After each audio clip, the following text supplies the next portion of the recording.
तो दोस्तों, क्या आप जानते हैं कि महाभारत के युद्ध के बाद मरते हुए कर्ण को हनुमान जी ने क्या दिया?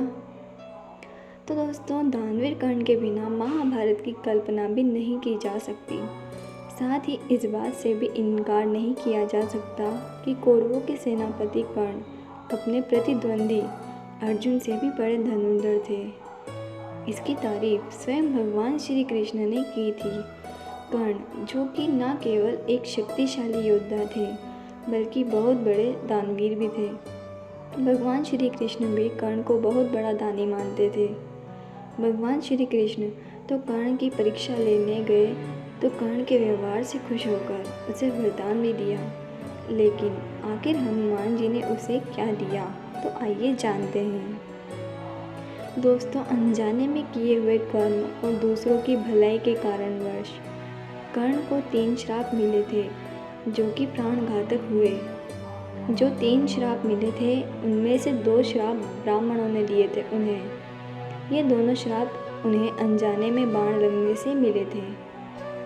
इसके अलावा उन्हें तीसरा श्राप भगवान परशुराम जी के द्वारा दिया गया था। जब युद्ध भूमि में कर्ण घायल होकर अपनी मृत्यु का इंतजार कर रहे थे, उस समय अर्जुन ने श्री कृष्ण से कहा कि आपका दानवीर कर्ण असहाय होकर मौत का इंतजार कर रहा है। इस पर श्री कृष्ण ने कहा, कर्ण को उसकी वीरता और दानवीरता को याद किया जाएगा। अब इस बात को सुनकर अर्जुन बोले, वह सबसे बड़ा दानवीर कैसे हो सकता है? इस बात को साबित करने के लिए भगवान श्री कृष्ण ने ब्राह्मण का वेश बनाकर कर्ण को प्रणाम किया।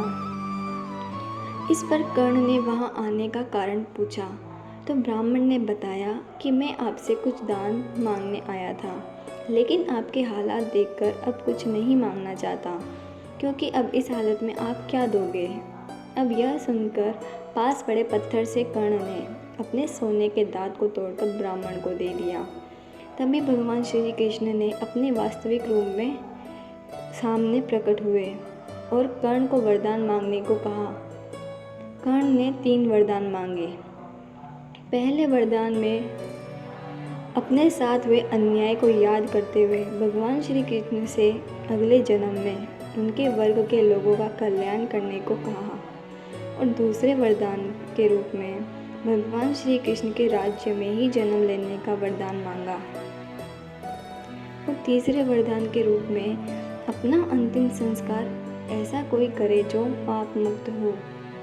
अब वरदान देते हुए श्री कृष्ण ने सारे वरदान तो स्वीकार कर लिए, परंतु तीसरे वरदान से श्री कृष्ण दुविधा में आ गए और ऐसी जगह सोचने लगे जहाँ पाप ना हुआ हो, परंतु श्री कृष्ण को ऐसा कोई पाप मुक्त हो वो समझ नहीं आया। वरदान तो देने की वचनबद्धता थी, इसलिए कर्ण का अंतिम संस्कार भगवान श्री कृष्ण ने अपने ही हाथों से किया और कर्ण को दिए गए वरदान को पूरा किया। लेकिन इसी बीच जैसे ही हनुमान जी को कर्ण की मृत्यु के बारे में पता चला तो उनका हृदय व्याकुल हो उठा। वे तुरंत युद्ध भूमि में वहां पहुंचे जहां कर्ण अपने मरण अवस्था में सांस ले रहा था।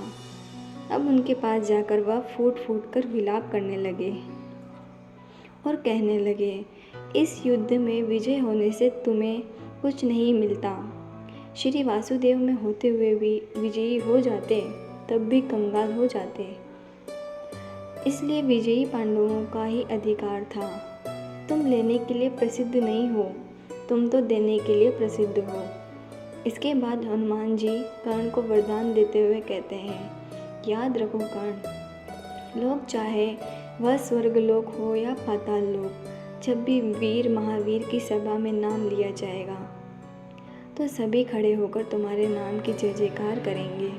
तो दोस्तों, आपको ये वीडियो के बारे में क्या राय है, कमेंट करके ज़रूर बताएं, और वीडियो को अंत तक देखने के लिए। तो दोस्तों, आपकी इस वीडियो के बारे में क्या राय है, कमेंट के माध्यम से ज़रूर बताएं।